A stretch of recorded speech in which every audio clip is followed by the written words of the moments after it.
So pretty much you got a degree in sports management. I did. Okay. I got a degree in sports management.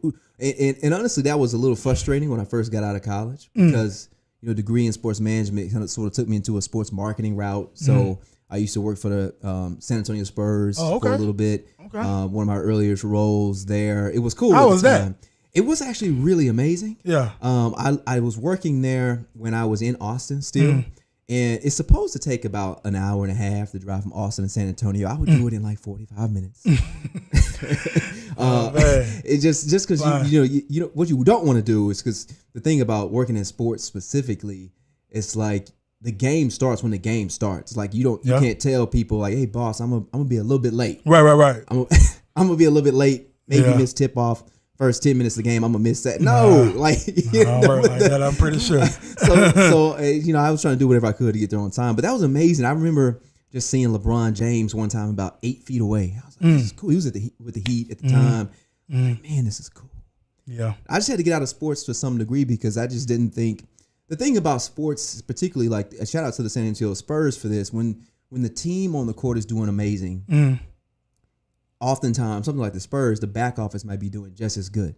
So it's a small organization, and when things are going well, there's not a whole lot of movement and ascension for that. So you kind of have to be like, okay, well, who's gonna retire so I can get a promotion? Yeah. And that's not. It wasn't really a game I wanted to play, and I think that's something that I've learned to try to be a little bit more aware in of, what am I playing here? What game am I playing from that perspective? And so. Thinking about that just made me realize that like sports might not be the best place for me to work like long term. I enjoyed it massively. Yeah. But that's why I'm so excited now. I'm just trying to think about where I can have sports still play in my business world because it's such a big thing for me and it's I know I've gotten so much out of it, and if I could help other people just get a fraction, not even all of it, just a fraction of the strategy and the perspective from sports that I've gotten and learn how to apply it to their business goals, learn how to apply it to, their organizations. I think it's a lot we can do. Yeah, for sure. Gotcha. So what happens after you get out of sports in regards to sports management? What's next? Well, a lot is next. I feel like it's such a big moment after that. I will say before I was out of sports, I got a chance to start working on some of those brands you mentioned at the beginning of the introduction. First of all, is it uncustomary to hear the introduction twice? It's probably uncustomary. Yeah. But just thinking about some of the things you said, and I got a chance to work on AT&T and some other folks too. Doritos was a brand of mine at the time, and I was working in advertising and brand strategy agency at the time, and the work took me to the Super Bowl. This was like 2014 in New York, and being a kid where sports is sort of like life, like sports and excelling in sports and just the dynamics of sports was everything I knew. Everything was wrapped up in that. It was just such a culminating period, and I had to just give that moment a chance to just breathe because the brand work took me to a place that I'd always wanted to go. I'm like, well, there's nothing higher than the Super Bowl in terms of sports, right? I'm not playing at it, of course. Yeah. That would be better. Yeah. But to be there was still just like it was like I was on another planet. And so after that, it was like, all right, what's next? Because there's a big sports peak here now that I won't hit again. And I think that's what made me sort of look in my career and like look at the type of work I was working on. Yeah. And it was like, all right, well, I'm not sure I can be paid anymore in cool experiences and cool sporting experiences. So I'm like, let me think now about what can give me the peace and the fun aspect of sports, but also what can really move my career, what can move business and things forward. Like what can we do that's a little bit more, just financially valuable than just, figuring out a way where I could do some fun stuff for my work. Gotcha. Okay. All right. So Super Bowl. So you've been to a Super Bowl. That's great. I've been to a couple of Super Bowls myself. A couple. Yeah. Flex. And I was fortunate enough to go because I actually was in the music program at FAMU. Okay. Yeah. So we marched in 2 Super Bowls. Yeah. Wow. So you marched in the Super Bowl. Yeah. Pregame and halftime. Yeah. 1 year pregame, 1 year halftime. Wow. And as a matter of fact, halftime was with Prince before he passed all right. away. Yeah. Well, that takes the cake. Yeah. Wow. I remember that Super Bowl. It's a big experience. Yeah. Huge experience. So I bet you was definitely shocked coming from where you come from in Texas to be on the Super Bowl. Yeah. Let's talk about this here, Jordan, in terms of working with these big brands. You say, AT&T, Frito-Lay, State Farm, then you even mentioned Doritos. What was your experience working with those bigger brands, and what's some of the takeaways you got from working with them? Yeah, first of all, I'm grateful to working on some of these brands that just America, just the country, the world, the globe have just seen all over the place. Yeah. But one of the takeaways that I've seen from it is just like they're all working towards a lot of the same problems, a lot of the same challenges. And when organizations are that big or that small for that matter, and that's a lot of what we're working on at Alfred Wynn now, but they're all trying to grow. Growth might look different in a lot of different seasons. Like for just for example, maybe Doritos is launching new brands or new flavors, which they're always doing, which is amazing. They're like, hey, what you got next? I'm ready to try it. But that's growth too. And figuring out what product growth looks like. Well, AT&T is always launching a new service, a new plan, a new phone is coming out. That's growth too. Right. And then there's the aspect of acquisition. I was working on AT&T when they bought DirecTV.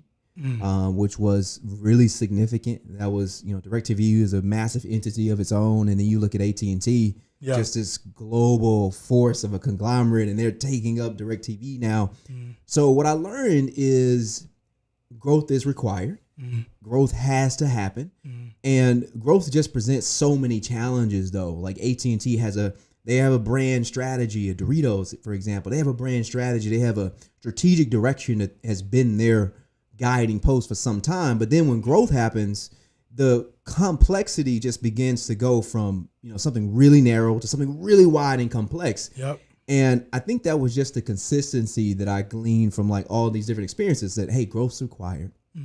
And when growth happens or expansion happens, operational complexity just goes from a very controllable thing to a much, much larger thing to try to impact. So I feel like walking away, that was something that just stuck with me, that there's a gap that begins to exist in these growth seasons. Gotcha. And what kind of operational complexity you will see? Great question. So, I mean, I'll just use something like an AT&T, for example, or really you could insert any massive organization for this particular example, but you decide what your strategy is. You decide what your brand sounds like, what the tone is, what the messaging strategy is, what the look of it is. And first of all, I have to say, because when we talk about and say things like brand or brand strategy, a lot of people just think about logos, colors, colors and logos. They're like, hey, branding or brand strategy. Yeah, well, no, what's your logo? Or what colors are you? I'm like, yes, comma, and.